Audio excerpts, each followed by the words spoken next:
I like to start my presentation with a video sometimes. Hopefully people can see it and it's not too grainy or anything like that. But in this video, you can see one bee is a little bit larger than the rest of the honeybees. And that is the queen. So the camera in this video is trying to follow the queen as she makes her way through the colony, finding places to lay eggs. So I'll talk a little bit more about the queen bee in this presentation.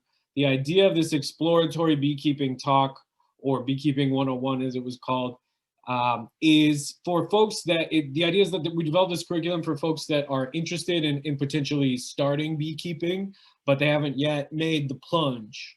So hopefully this will be something that can nudge you either way on the fence, because I think a lot of people think that they can take up beekeeping like any other hobby, but it's actually pretty time intensive, labor intensive, and somewhat financially straining activity to do.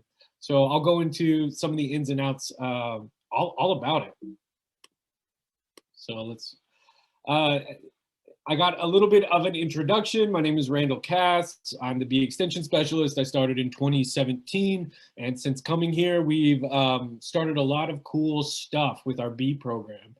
Last year, we started Iowa State's first honey apiary. And there's me in the honey apiary there. We sell ISU honey. You can go to the bookstore online and find honey to purchase if that's something that you're interested in. Some of the other things we do is offer extension programming. I go out and talk about our research that we do. I support the research we're conducting here at Iowa State with a few different faculty members' labs, where we look at honeybee health in the Iowa landscape, which can be a tricky place to keep bees, and I'll talk a little bit more about that. I also teach an undergraduate beekeeping course with a colleague of mine, Dr. Amy Toth, where students get hands-on learning experience keeping bees. But at this point, since I'm only one person, we don't offer things like beekeeping classes for the public yet. But hopefully it's something that the university will continue to see promise in and invest in, and we'll get some more beekeeping programming out there. So I'm going to talk about a few things related to honeybees and beekeeping. I know a lot of people attended the presentation last week that was done by my friend Sarah Nizzi from the Xerces Society. And so hopefully this will be a good companion piece talking about honeybees in addition to her conversations about native species of bee. I'm going to talk about three main areas. First, pollination services and bees. And bee decline as well. Talk about honeybee biology and their life history and stressors. So give you a little bit of a feedback, or give you a little bit of information on what it's like inside of a hive, because that really informs our management practices as beekeepers. And then I'm going to talk about what you need to know to get started beekeeping. What equipment are you going to need? Things about safety. How much are things going to cost? So hopefully I'll give you a good overview so that you'll be able to make the decision, you know, is beekeeping for me, or I don't think I want to do that. So why keep bees? Well, it's a fun, interesting hobby. Having honeybees around can increase pollination if you have crops that require pollination, if you have fruit trees, if you're growing squash, if you're growing, you know, zucchinis or other cucurbits. Having bees around can help increase your yields of your vegetables and some of the fruits out there. It's also nice to just reconnect with the natural environment. Having bees is sort of like having a pet, or I think I say this later in the presentation, it's like having 50,000 little pets. So you want to take care of them, and they're really fascinating creatures. There's something that I just was so fascinated by, I wanted to make my career out of it. So hopefully I'll be able to impress some of that onto you. Oh, of course, for honey. Honey is another reason for people to keep bees. Honey is delicious. People really enjoy it. Our honey has been selling like crazy since we started producing it here at Iowa State last year. And honey has all sorts of uses in cooking. I put it on my oatmeal every morning. You know, I have a whole bunch of honey that I'm using as stocking stuffers for Christmas. So a lot of beekeepers end up sharing their honey with their family and their friends and their neighbors. And a lot of them end up making an enterprise out of it, actually selling honey at places like farmers markets or at different local outlets like small stores and things like that. So let's talk about first things first. What are our bees doing in our landscape? Well, they're doing a lot of pollination. There's a saying out there that 1 out of every 3 bites that we take, we can thank insect pollination for. There are a lot of things that you may not even think of that would require pollination. So even if you ever buy seed packets, as those seeds are grown out, even if it's something like lettuce that we usually harvest before it goes to flower, growing out that lettuce seed, it does need insect pollination in order to hybridize seed or grow out new seeds. I've heard some crazy stories about honeybees being put in onion seed fields and really hating it because onion flowers have that same stink that onions do. The bees will go for any other thing, so they have to isolate those onion seed fields away from any other food resource. So the bees have no choice but to pollinate them.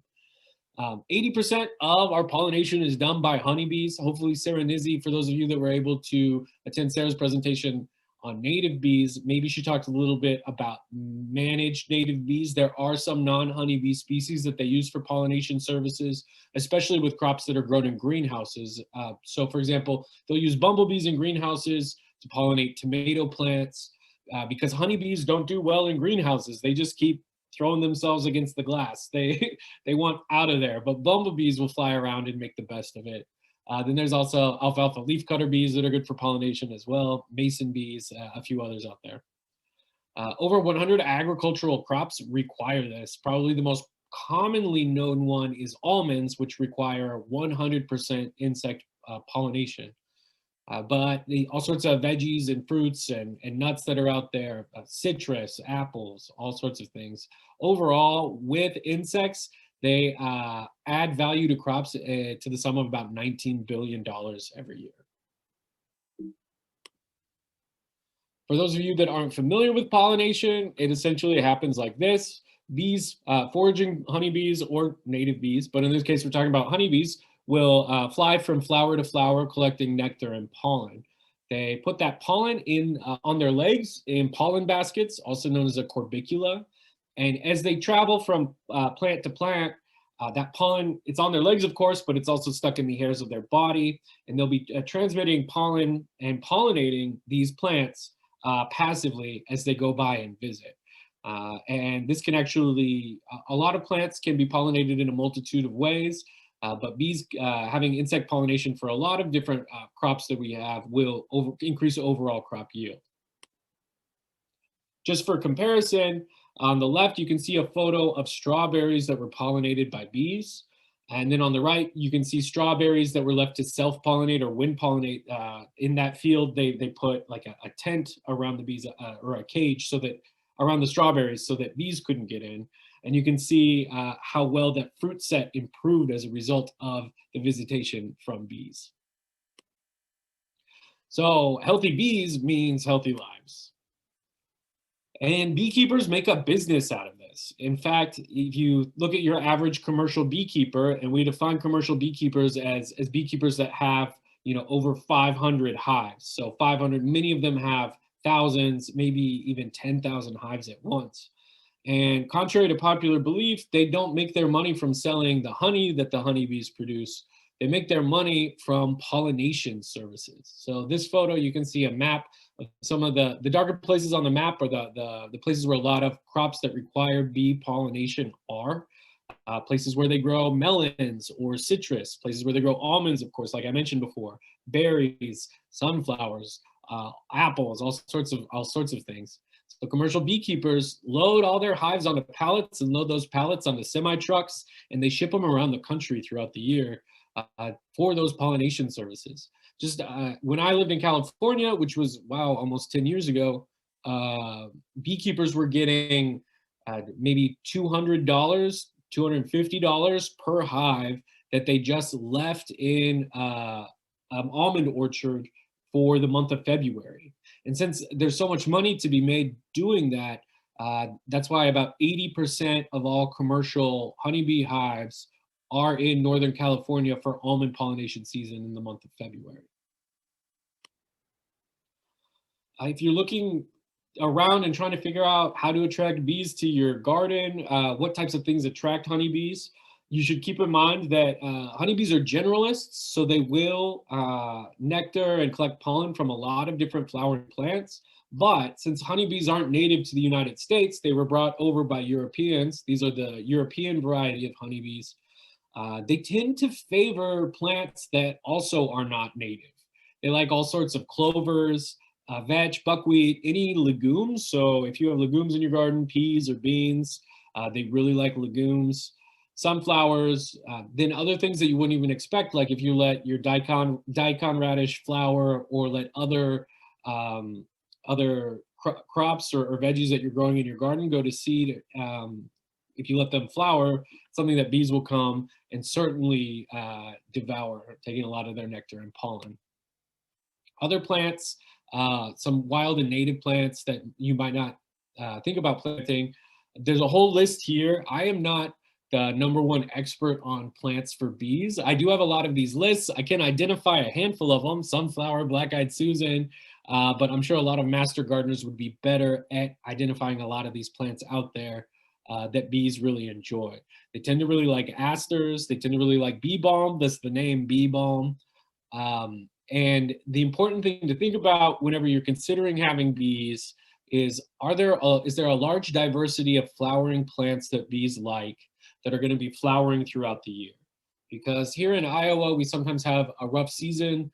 Once it starts getting warm, we don't even always have plants flowering yet. Dandelions are some of the first things we see in April, but the bees are already out foraging in March. So the earlier and the later blooming plants are really crucial because especially in the late season as well, after August, we don't see a lot of stuff in the Iowa landscape that's still blooming, which is why a lot of our research currently has been looking at the landscape effect on bees and forage availability for bees, because we do see a dearth in flowering plants in August, September, and early October, which can make it rough for our bees that need to be collecting more nectar and pollen to make it through our cold winters.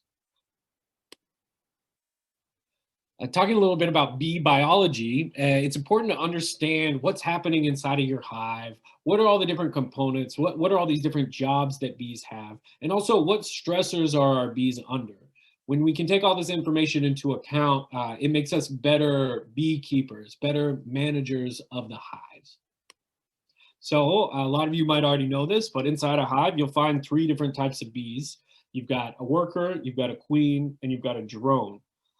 The workers are the smallest bees. They are non-reproductive females. And for the most part, that's when you open up a colony, you're going to find between 20 and 80,000 bees in there. And the vast majority of them are going to be workers, non-reproductive females. That's right. It's the women who do all the work inside the beehive. Then, of course, you have your queen. She's the sole female reproductive inside the colony. And her job is essentially to lay eggs her entire life, and she's responsible for the entire bee population.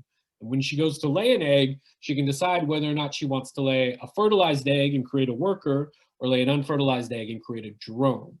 Now, the drones are the male bees. They're the only males in the colony. They do not do any work, really.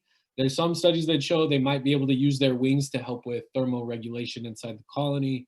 But for the most part, they just wait around to mate and beg for food. They will catch the pheromone of a queen from a different colony as she's on her maiden flight, her virgin flight, and rush out to mate with her. Other than that, they don't do a lot. But the drones, along with the queens, are the only reproductives, whereas all of the workers are non-reproductives. Here's a little table where you can see a little bit about how long they live. When you have your queen, there's only one queen in the hive, and she can live for a pretty long time. I've heard of queens living up to 6 or even 7 years. But your average queen is going to live about 2 to 4. And her most productive years, that's when she's going to be laying the most eggs and producing the most honey. Her most productive years will be years 2 and 3. The first year is sort of a build-up year. And then after that, she's kind of off of a cliff. Her egg laying pattern isn't so nice looking, and that sort of thing. Next, you've got workers, which make up most of the hive. In the summer, they will only live for a few weeks, whereas in the winter, the bees that emerge in the fall will be your overwintering bees, and they'll live for several months, just in a cluster. I'll talk a little bit about what an overwintering cluster looks like. So in the winter, they don't have a lot of work to do, which means their lifespan is longer. Whereas workers in the summertime are just go, go, go. They run themselves ragged between working inside the colony, and as they get older, they'll start to guard the colony and eventually start foraging. And by the time they're old enough to start foraging, sometimes they've been working so hard, most of their hair's fallen out, they're turning bald. And since they're sort of run ragged, they might only live for a few weeks. But they make up the majority of the bees inside the colony, and those are the ones that are going to sting you. Then you've got the drones. They can't sting you. They'll live for a few months. They basically wait around begging for food until they can smell a queen that they can mate with. And after they mate, if they do it successfully, they die shortly after. So they pretty much just live to mate, and that's about it. Their main, just thinking about it in a holistic way for the colony, the drone's main purpose is to pass on genetics. And doing something like trying to control honeybee genetics can be difficult because the queen will mate with up to 20 different males during her mating voyage, and that's the only time she'll mate. But that means that if there's genetic material coming from 20 different males, it's really hard for us as beekeepers to ensure what type of traits will get passed on. But that's a whole other story. So how do we get new bees? Are there baby bees? Well, this diagram shows you a little bit of what it looks like inside of a colony. If you remember the video at the start, you could see all the bees crawling across the honeycomb. So the honeycomb is made up of all these different cells. So this is sort of like looking at the comb from the side. The queen will lay an egg in the comb. Inside the cell is what we call it. And one egg per cell. And as that egg hatches into larvae, worker bees, and in this stage of their life, we call them nurse bees. The nurse bees will feed that larvae. The larvae will begin to grow, and once it reaches a certain size and it's about ready to start pupating, the worker bees will actually seal up the top of that cell. They'll completely cover it up with wax, so that in that darkness under the wax inside the cell, the larva can become a pupa and eventually become an adult. Then they'll chew its way out of that capped cell. It's what we call capped brood. The capped brood cells, the workers, once they are an adult, usually takes about 21 days. They'll chew their way through and crawl out, and they look all confused because they're recently emerged. They're, for lack of a better term, baby bees. And once they get fed a little bit and get their bearings, they get right to work. Let's talk a little bit about the queen bee. There's only one per colony, like I mentioned. You can tell that it's the queen because she has a much longer abdomen. Sometimes they're called alligator bottom queens because it looks like their abdomen is just one large alligator tail. The lifespan is typically 2 to 4 years. During her virgin flight, she'll mate with 10 to 20 drones. So the queen will emerge, a new queen will emerge out of a queen cell. And then in a week or two after emerging, she'll do her virgin flight. And after a virgin flight, she never has to mate again. She's able to produce all the eggs to have a happy, successful colony for years to come. In peak summertime, she'll be laying 1,500 to 2,000 eggs a day. And over her lifespan, you can expect her to lay well over 200,000 eggs during her lifetime. Now let's take a look at some of these photos up here in the top. The top photo, I hope folks can see my mouse, or my cursor. In the top photo right here to the left, you can see a queen. She's a little bit darker, this queen. I think it's an Italian variety. She's much larger than the other bees next to her, so she's easy to find. And to make it even easier to find her, sometimes beekeepers will take a paint pen and mark her right there on her thorax so that we're able to find her quickly. Over here, the photos to the top right, you can see this is what we call a queen cup. It could be the beginnings of a new queen cell. If you have a happy, healthy hive and you as a beekeeper open it up to inspect and you find a queen cell right there, that could mean a few things. It could mean that they're producing a new queen because they don't like their current queen, or they're thinking about producing a new queen and splitting the hive in half and swarming. So a lot of beekeepers will crush any queen cells as soon as they find them. When I worked in Latin America, in this far right photo, you can see that the queen cell is much larger and longer. They're really easy to spot whenever you're pulling out frames of your beehive. When I worked in Latin America, they called them avocados because they look like a little bumpy avocado there. And in fact, they're pretty easy to make because any worker egg can be turned into a queen as long as she's fed royal jelly. And the workers know to feed royal jelly to queen cells because queen cells are a different size and shape. So we as beekeepers can take advantage of that. And they produce actually false queen cells or fake queen cells out of plastic that then beekeepers can take a tool that looks like the thing that they scratch your teeth with at the dentist, and we can actually take a frame that a queen recently laid eggs in, shake the bees off of it, take it back to our car or to our lab, and scoop out those eggs and put them into individual fake queen cells. Then we'll put all those fake queen cells into a frame like this photo in the bottom right. And if we put those into a colony that's got a lot of nurse bees, those nurse bees will start feeding royal jelly to all those cells, and we can get a whole bunch of queens out of that.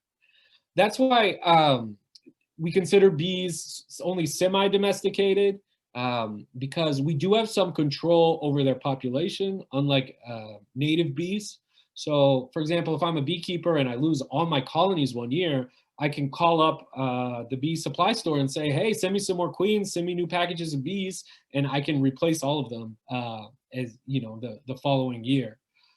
And rearing queens, like in this bottom right-hand photo, is one activity that beekeepers can do to ensure that they always have queens on hand, or to sell these queen cells to other beekeepers that need queens. And they can sell them for a pretty penny. I think you can sell them for about 40 bucks a piece. So here's photos of the drone bee. In the top right, you can see the drone right here.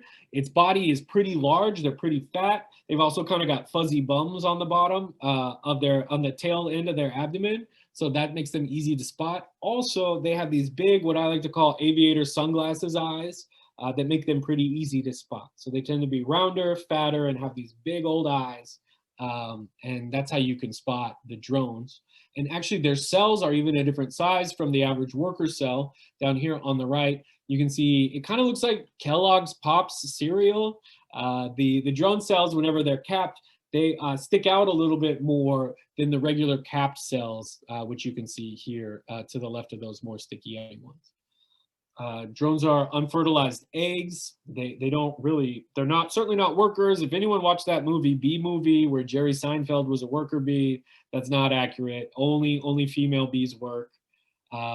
Typically, you don't need a lot inside of your colony. You might have between 500 and 1,000, depending on the size of your colony. And by fall, if they haven't made it, if they're still just walking around begging for food, they got to hit the road.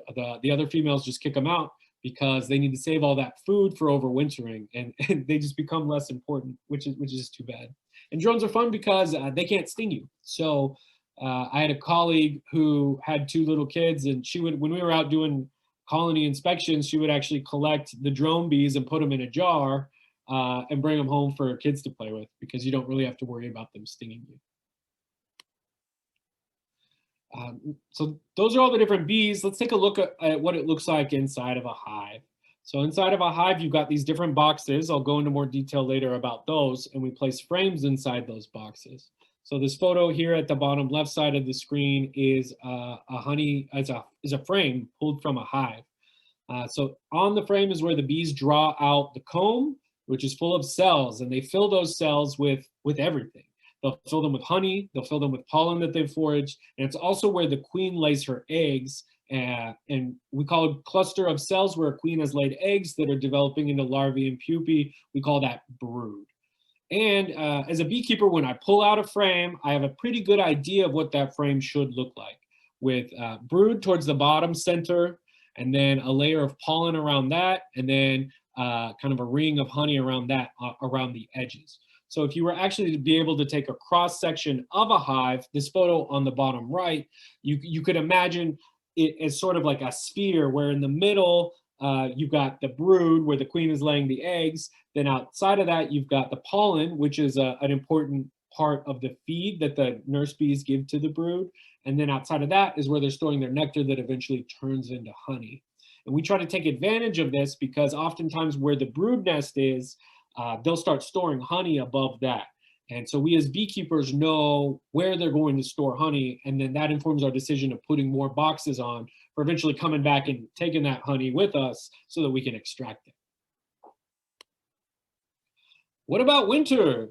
Here I am with a whole bunch of our colonies, peak winter. I think this was January or February of 2018, recently after I'd started. We had a whole lot of colonies that we were overwintering, just leaving them right there in the snow. Essentially what happens is the bees form a cluster inside the middle of the hive, and there they're able to regulate their temperature. By flexing their wing muscles, they can generate heat. They can get as hot as about 90 degrees, 93 degrees Fahrenheit, especially when there's brood present, because they have to keep the brood warm. They have to keep those baby bees warm. If the brood's not there, as long as they can keep it above 50 degrees, they're doing okay. So the colony just, over the months of winter, stays in that cluster, usually with the queen in the middle, on the frames, and keep themselves warm and slowly eat their food stores from all the honey and pollen that they gathered over the past year.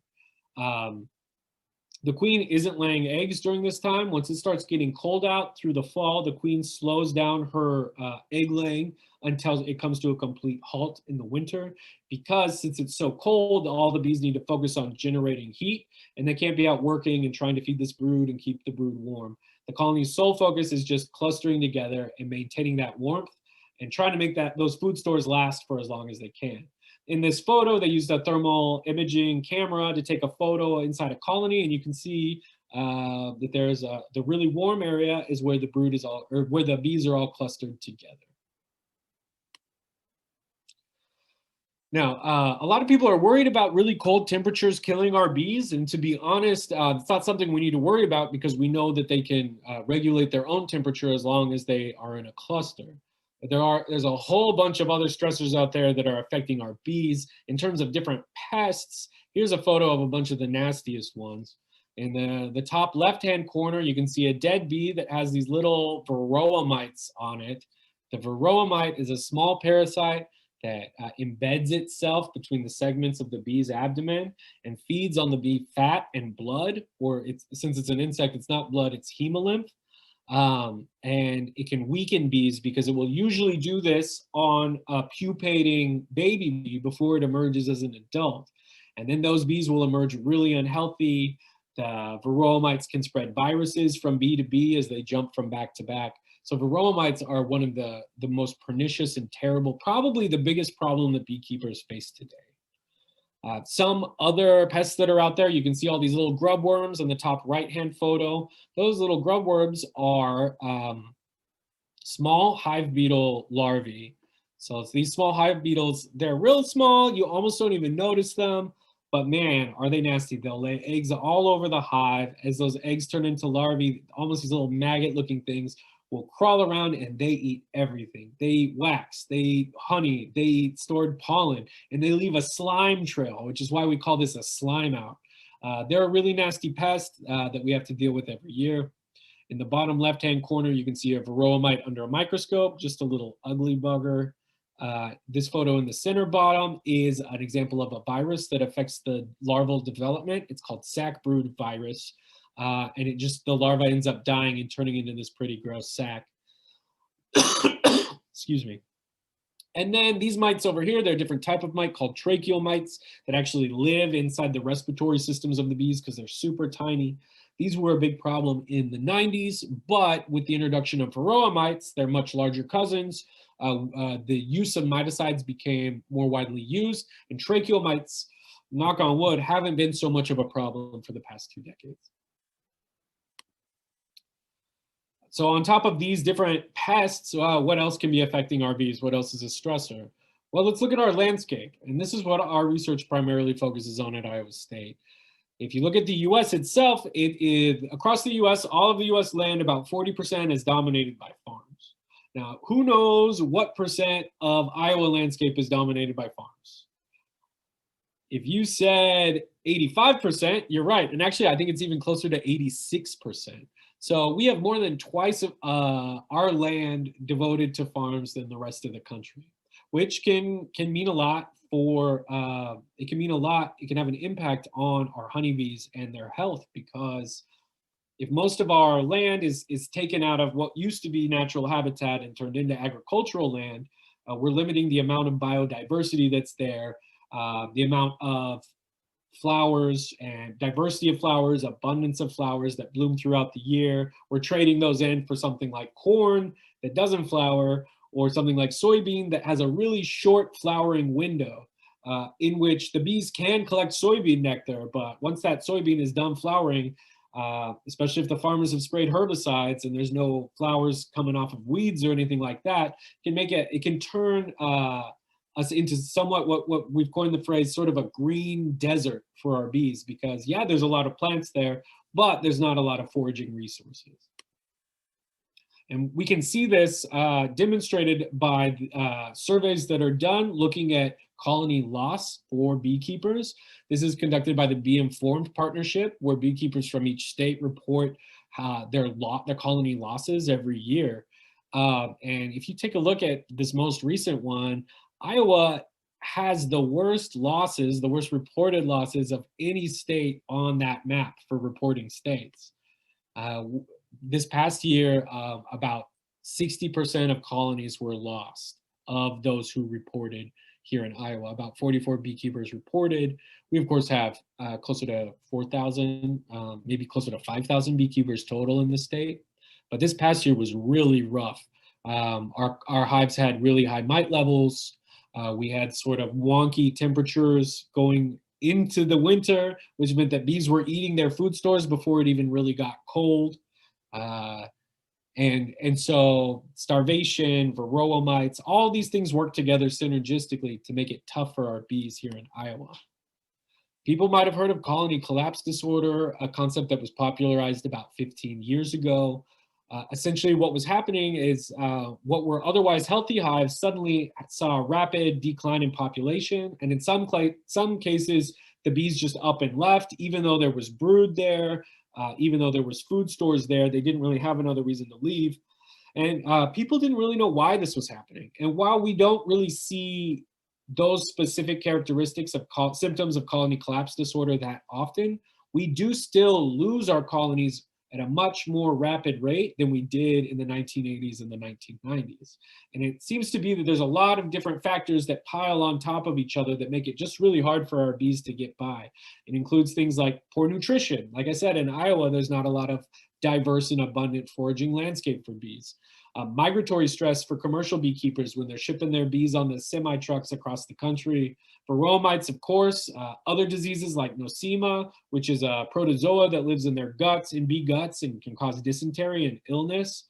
Then, of course, in our agricultural landscape, they're more likely to have pesticide exposure. And even if the pesticide doesn't kill all the bees in a colony, it can have sublethal negative effects on the colony. Meaning, if bees are bringing back pollen that's contaminated with certain insecticides, that can make the bees sick without killing them. It can affect their navigational ability. It can affect the longevity of their lives. So it's just not the ideal environment for our bees. And then you throw on tracheal mites, different viruses, bacterial diseases, pests like wax moth and hive beetles. And boy, it's a treacherous place out there for our bees. My colleagues at University of Nebraska put this together as just trying to look at all these multiple factors that are working against our bees. To start on the top left, lack of forage and poor nutrition. There's not diverse and abundant flowering plant species for the bees to forage on, which means they have less food stores or less nutritional food stores.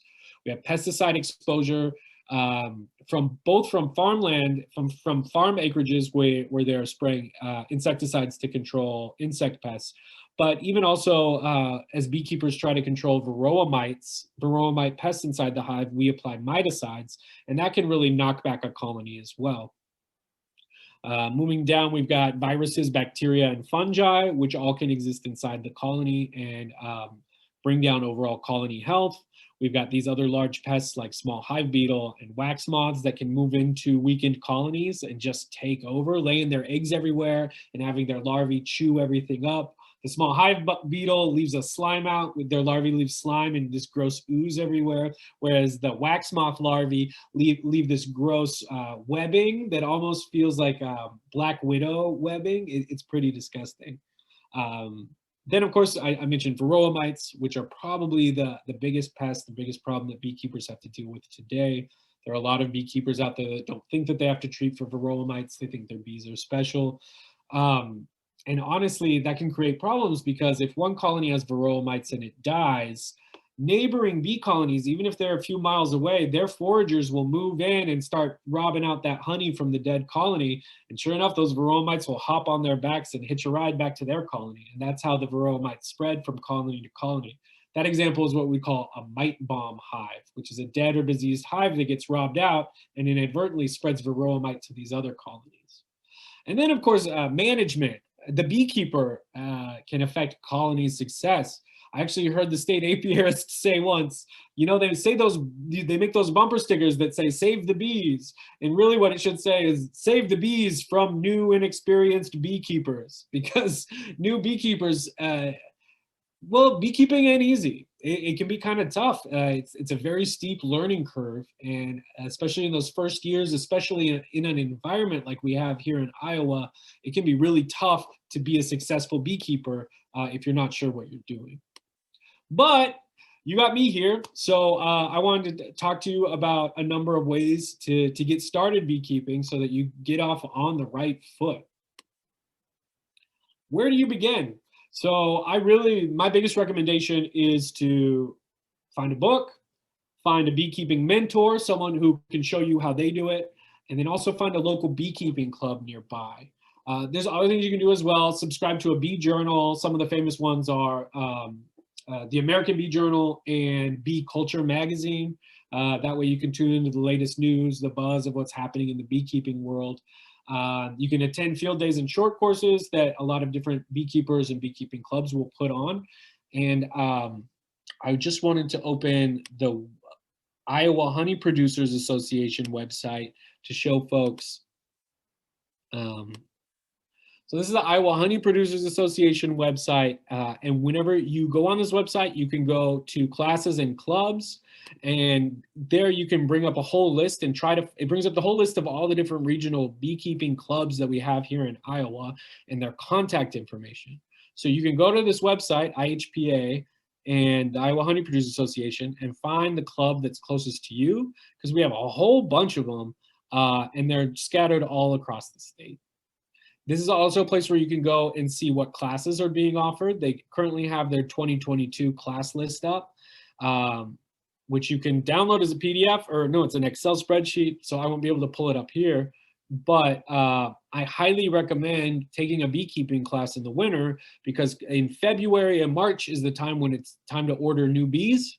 And so you'll be set with all of your experience in the beekeeping class by the time your bees arrive. If you ever want to know how many bees are nearby, especially if you're looking for a site, I also wanted to show people the Driftwatch website.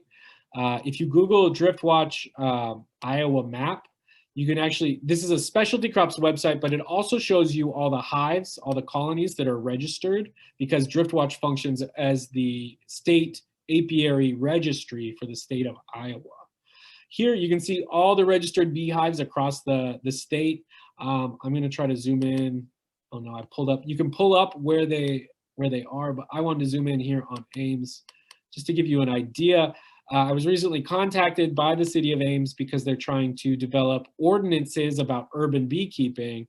And I essentially just pulled up this website and said, look, the bees are already here. So if people are worried about keeping bees in their town, they might want to pull up this website so they can get a better idea of exactly how many are already in there.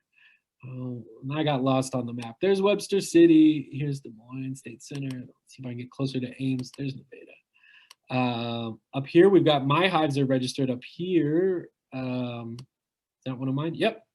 And so if there's a commercial pesticide applicator that's going to be spraying within a mile radius of my colonies, and they're spraying a blooming plant, they can get in touch with me so we can work something out. They can warn me that they're going to spray to reduce the chances that my bees will be exposed to their insecticides.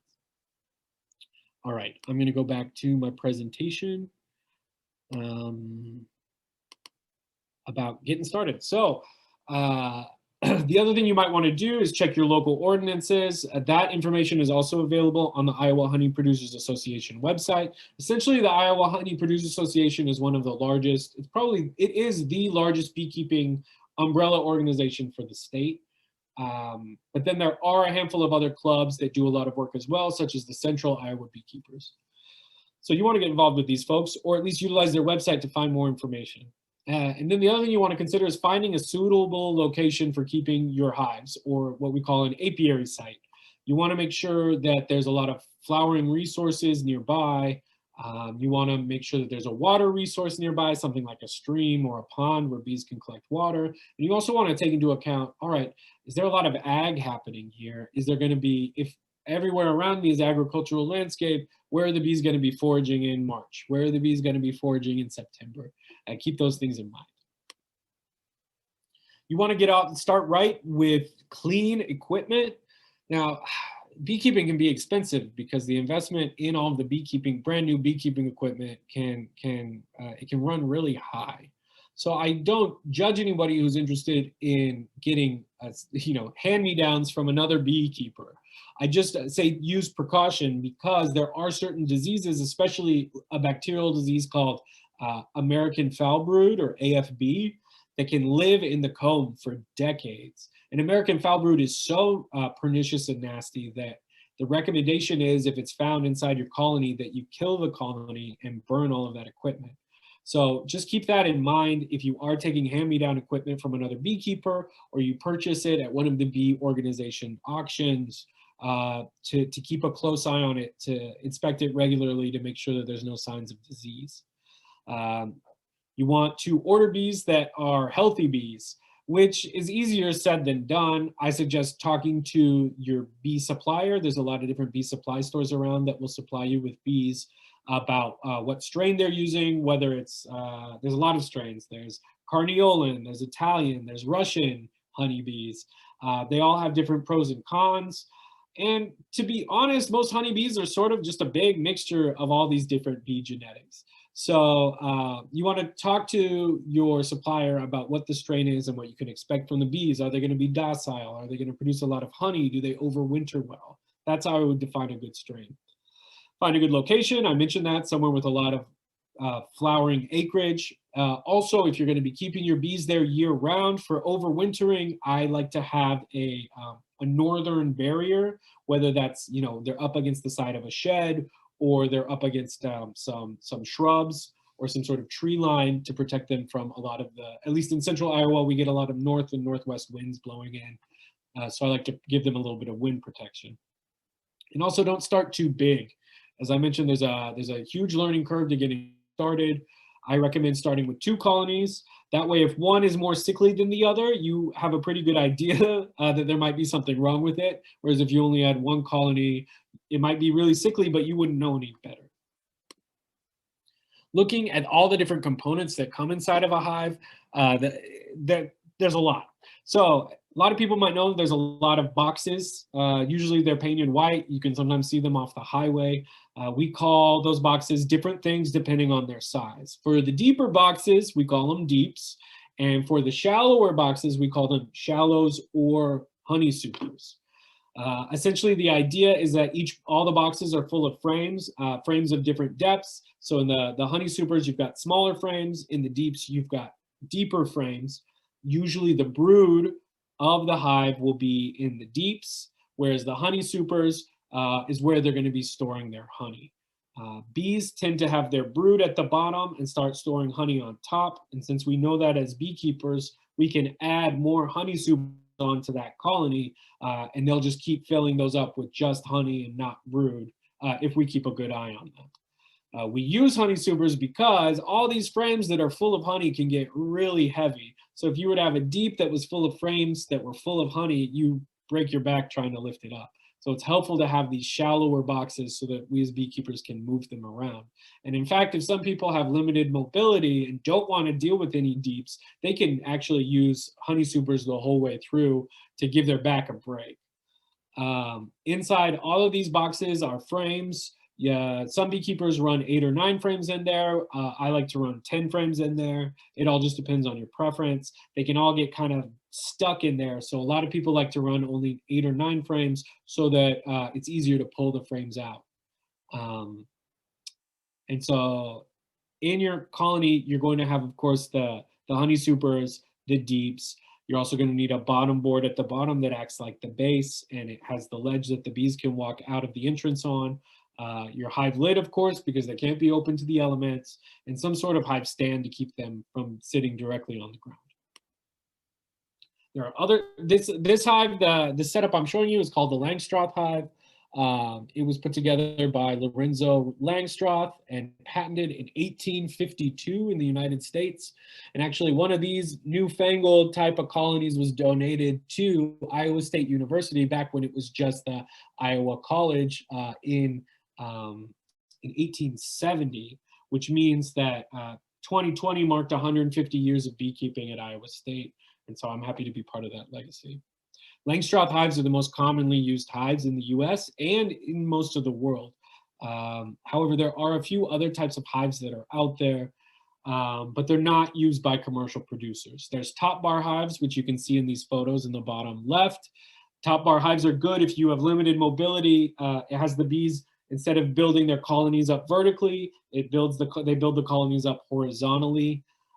There's pros and cons to this, but my general recommendation is that in Iowa or any place where you have really cold winters, from my experience, top bar hives or horizontal hives don't overwinter well with the cold. The bees have a harder time forming that big cluster. Then there's other ones like ware hives, which allow the bees to form comb in the more natural way that they might in sort of a hollow tree. But those are also a little bit more difficult to inspect and manage because you can't pull the frames out as easily. But there are other versions out there. Let's talk about stings. Here's an embarrassing photo of myself. This was my first week on the job here. I hadn't been stung by bees in months, and my immunity to the venom was very low. Since I'm a beekeeper and I get stung regularly, I rarely have any sorts of reactions. But oftentimes once I go a few months, like in the winter, my first sting in the spring, I might have some sort of allergic reaction. Small minor reactions are normal, but the one concern is that you could develop anaphylactic reactions, which are much more serious. So I'm going to talk a little bit about what it's like getting these stings. Now, beekeeping without stings doesn't exist. I beekeep without gloves on because I think it's important to allow the bees to sting me so they can let me know they're mad at me, that I'm doing something wrong. It's just one more sense that you use when you go into a hive. I say it's a full sense experience because you're listening to the buzz of the bees to tell how angry they are, or even if their buzz is off, like maybe they're sick. You can use your sense of smell because a lot of times if there's bacterial disease or a slime out from small hive beetle, it'll give an off smell. Then also, of course, sight, but then also touch, right? You can feel the bees. If they're stinging you, they're telling you that something wrong is going on. So that's just the way I've always done beekeeping. I count my stings every year. This year, I am up to 341, but the year's not over, and we have a 70-degree day this week, so I may still be getting stung mid-December. But let's talk about what a normal sting is. This is my colleague Sheldon from University of Nebraska. He got stung on the lip. So what would be normal is local pain in the area where you got stung, redness and swelling. In order to treat it, you want to remove that stinger. You can see in this photo, the stingers are barbed, so they will stick in your skin and continue to pump venom in. The longer you leave them there, the more likely you are to have swelling and redness and pain. So you want to remove that stinger. You can usually scrape it out with your fingernail or with your hive tool. I'll show you what that is later. You can use a cold compress on it to get the swelling down. You might take an antihistamine to get the swelling down. And treatment, just a lot of sympathy from your loved ones. That's a normal sting. A large local sting, for example, if you haven't been stung in a while and you get stung many times on one hand, and generally with honeybees, if you get stung once, you're going to get stung multiple times because as they leave a stinger, they also leave alarm pheromone on the site where they've left their stinger. And that alarm pheromone signals to the other bees to come and sting that site again. So oftentimes if I get stung on the top of my hand once, pretty soon other bees will be showing up to sting the top of my hand too. So a large local reaction. You can see these inflamed, swollen hands. Of course, they're going to be accompanied by local pain, redness, and swelling in the area of the sting. So it's not like you're getting stung on the hand and swelling up on your face. It's a localized swelling. That would be a large local, like seen in this photo. Again, you want to remove the stinger, antihistamines. Use like a hydrocortisone cream, something that helps with itch. Because I find that more than the pain, over the course of the following 24 hours, it gets really itchy. And the more you itch it, the more the swelling grows up. Your hands will just get bigger.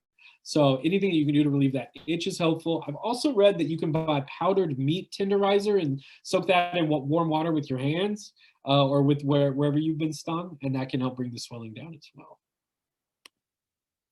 Now, anaphylactic reactions are what we need to worry about, and it's what I'm always worried about whenever I'm out with my field team and we're conducting our bee research. I always carry an EpiPen with me because depending on the number of stings, the frequency and abundance of stings that you get, it can change your body's reaction. And one of the biggest concerns that beekeepers have is that as they get stung over time, they could be developing worse and worse anaphylactic symptoms. So it varies a little bit from person to person, but an anaphylactic symptom would be shortness of breath, hives, you're breaking out in hives, you have an itchy throat and it feels like your throat is starting to swell, low blood pressure and lightheaded and dizziness. You can even get respiratory edema, but I mean, that's further on. So if someone is experiencing things like their throat closing up, that's why we have the EpiPen around. Again, treatment for this would be removing the stinger and rushing someone to a medical center using an epinephrine pen if necessary. Hobbyist beekeepers are some of the people, and their loved ones for some reason are the highest to develop anaphylactic reactions. The truth is there's some research out there that says if you get stung less than 20 times in a year or more than 200 times in a year, you have lower chances of developing anaphylactic reactions. However, if you're a hobbyist or a researcher like me, and chances are you might not be getting over 200 stings a year, but you're certainly getting over 20, that kind of puts you in the worry zone. That's why I'm always counting my stings. I'm always trying to make sure every year that I get my 200 stings. Like I said, this year I got 341, so hopefully I'm safe because this is my job for life and I want to make sure I keep it. I've had workers in the field that want to just completely avoid ever getting stung, and I really don't think that's the way to go. I think you just got to accept the sting. It hurts, but once your body gets used to the venom, supposedly there's all sorts of health benefits that come from it, including reduced arthritis, rheumatoid arthritis, and things like that. I think that I like to think it's good for my immunity. I need to do a little bit of research on the science that backs that up, but I think it's out there. So let's talk about protecting yourself from stings. Here's a photo of me. You can see what I wear when I go into a colony. I wear a long sleeve shirt. If I'm getting stung a lot, I will put the sleeves down. And then I just have a what's called a pocket veil that I put on over my beekeeping hat. And I wear long pants and that's it. There are people out there that go a different route.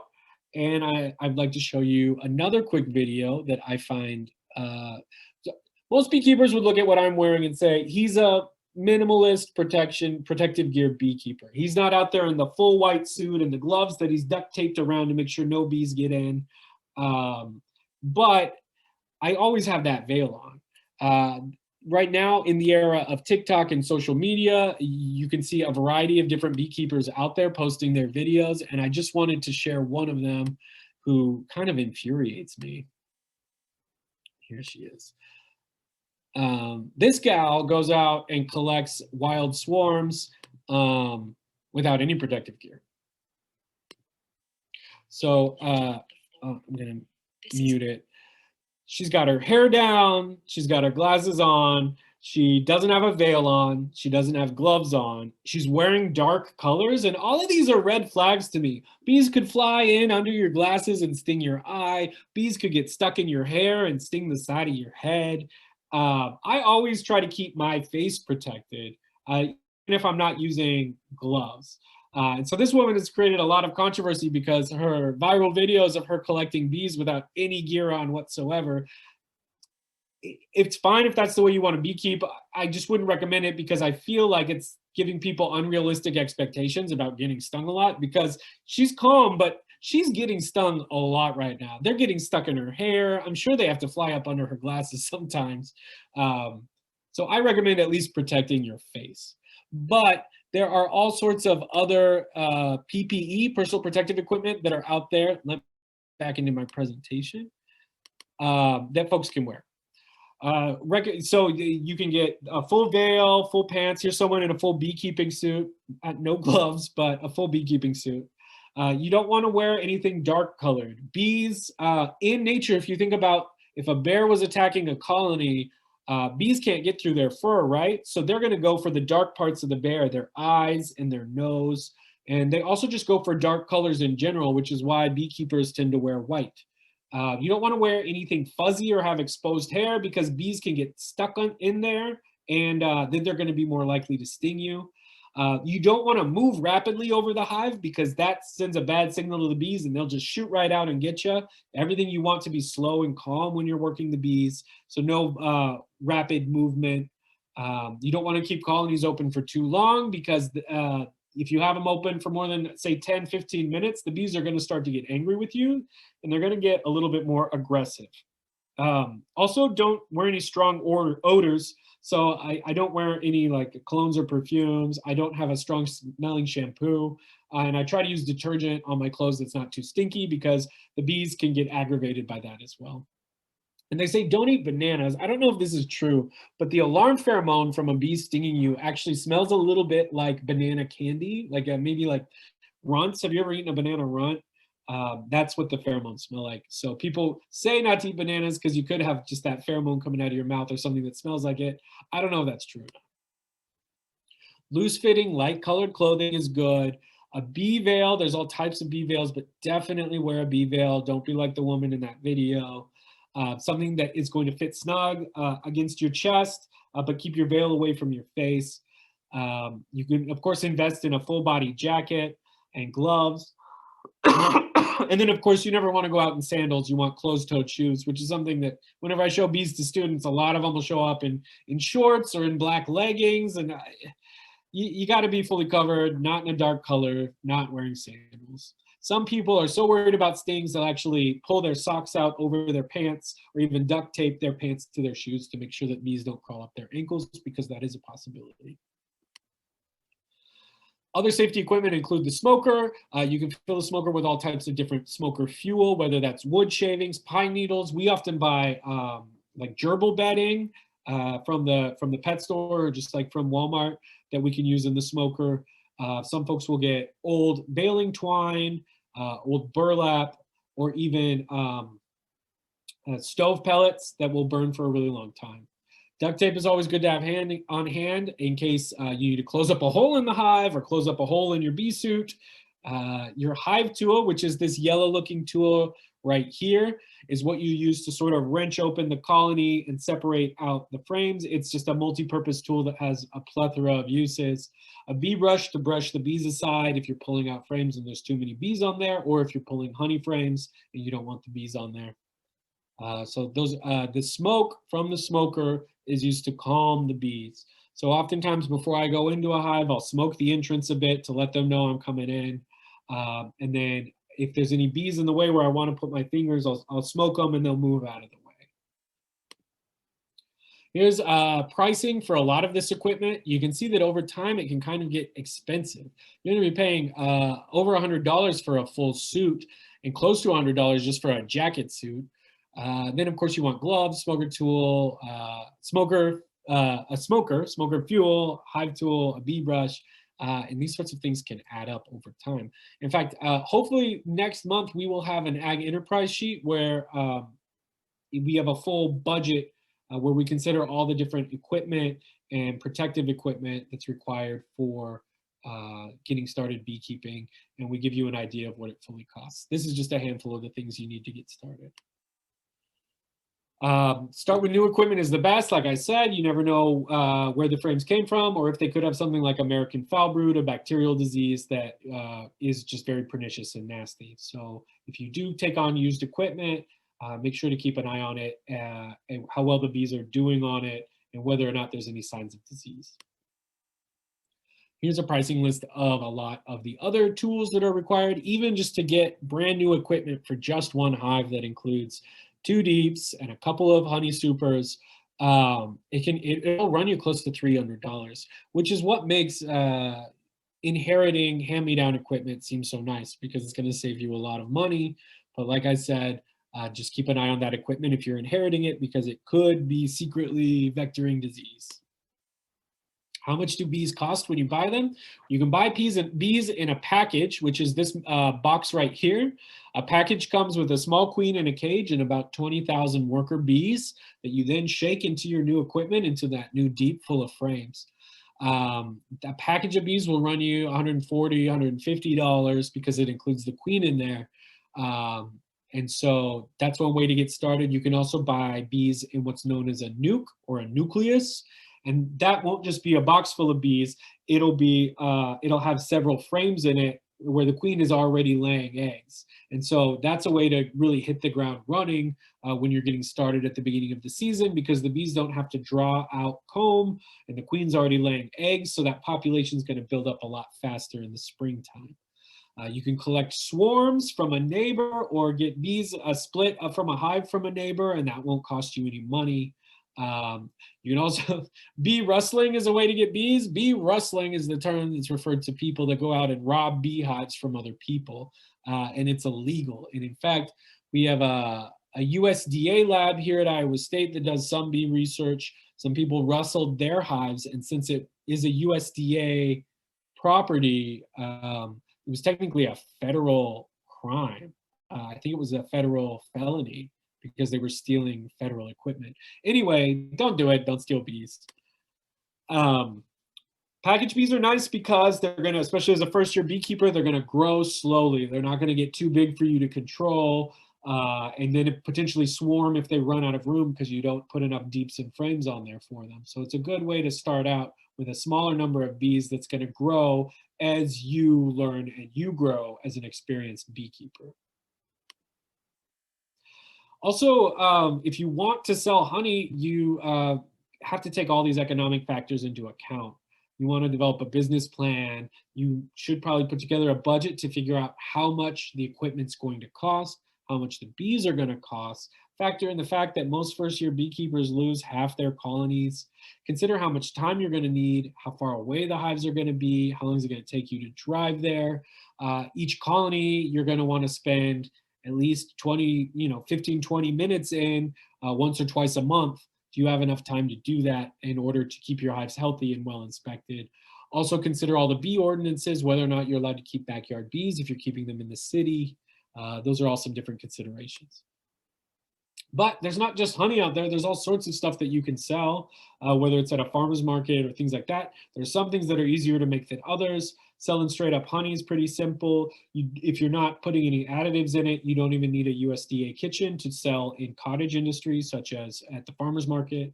You can make beeswax items like candles. You can use the honey and beeswax to make things like soaps, lotions, and lip balms. Which are all real nice too. Then if you want to take it to the next level, there's all these other tinctures, cough syrups, nectar and pollen supplements that people like to sell as well, but that can take time to learn how to do and produce, and it may fall under different cottage industry regulations. So that would be something to look into. Here I am holding a little baby larva. This is up at Lake Okoboji at the Dickinson County Conservation Center. It's sort of like a big children's play place. It's all honeycomb. Just to summarize, you kind of got to baby your bees. It's less of a hobby and more like having a new pet, or 20 to 80,000 new pets that you got to take care of. There's a lot of hidden costs in there, whether it's purchasing all the new equipment, to deciding in the fall whether or not your bees have enough food stores and whether or not you need to supplementary feed them. There's special overwintering equipment that we have to wrap our hives to keep them even warmer throughout the winter. Replacing hives, replacing queens, there's a lot of stuff. It's a big commitment. Also in Iowa, we've got big weather fluctuations, limited forage availability. We've got Varroa mite and all these other stressors that affect our colonies. So we need to make sure that we have enough time to actually inspect and take care of our colonies. Treat them with miticides if necessary, if Varroa mites are a problem. And then also, you're probably going to get stung a lot. So this presentation serves as sort of like a realistic, hopefully a realistic eye-opening talk, letting people know, hey, you're interested in beekeeping? All right, this is what you need to expect, because it's going to be a lot of work. But man, if you click with it, it's very rewarding and fascinating and fun. If you're thinking now that you're not going to click with keeping honeybees, I know a lot of people saw Sarah's talk last week talking about native species of bee, and there's a lot you can do to help bees, not just honeybees, but also native bees as well. Planting native wildflowers on your property or garden, providing bee habitats such as bare soil, leaves and debris that they can burrow into. Also, 20% of native bees actually nest in stems, so you can do stem nests using straws or bamboo, or even drilling holes in blocks of wood to create woodblock nests for wood-dwelling and stem-dwelling bees. Try to eliminate using unnecessary pesticides in your yard and garden, and advocate with others about how awesome bees are. Whoa, I know that was more than an hour. I know that was a whole lot to take in. I know I didn't cover absolutely everything, but I hope I gave a pretty broad overview.